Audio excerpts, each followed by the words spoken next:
Hi, welcome to my channel. My name's Stacy. So here's my thoughts on the information that we've gotten so far. I know the media has teams that are scouring the information that is finally being released from the Moscow police and possibly Latah County sheriffs, but the information they have that's coming out. I know that if the jail calls and texts and stuff, if that's going to come out, that would have to come out from the sheriff department, I believe, because they run the jail.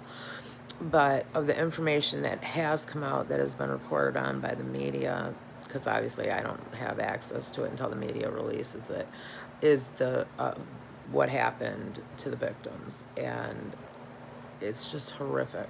And I think that was what they wanted to avoid coming out pre-trial. They would never have been able to gag the case like that in Florida because of the sunshine laws. And I think I don't think the gag order, sorry, my neck is really bad. I don't think the gag order helped the case ultimately. I think it hurt the case. I think it hurt the victims. It left too much up in the air that could have been answered without hurting the case. But I understand why they felt that this was more prejudicial than probative and why they wanted to hold it back as long as possible. I mean, Kayla Gonzalez was beaten. She had 2 subdural hematomas, was stabbed 20 times, had defensive wounds. Maddie was stabbed, a few times in the lungs and liver.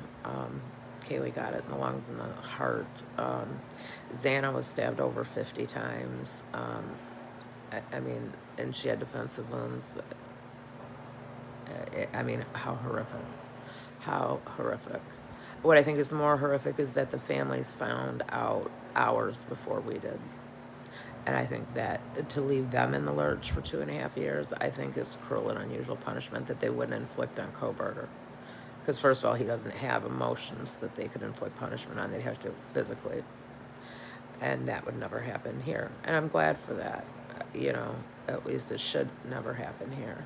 And again, I'm glad for that.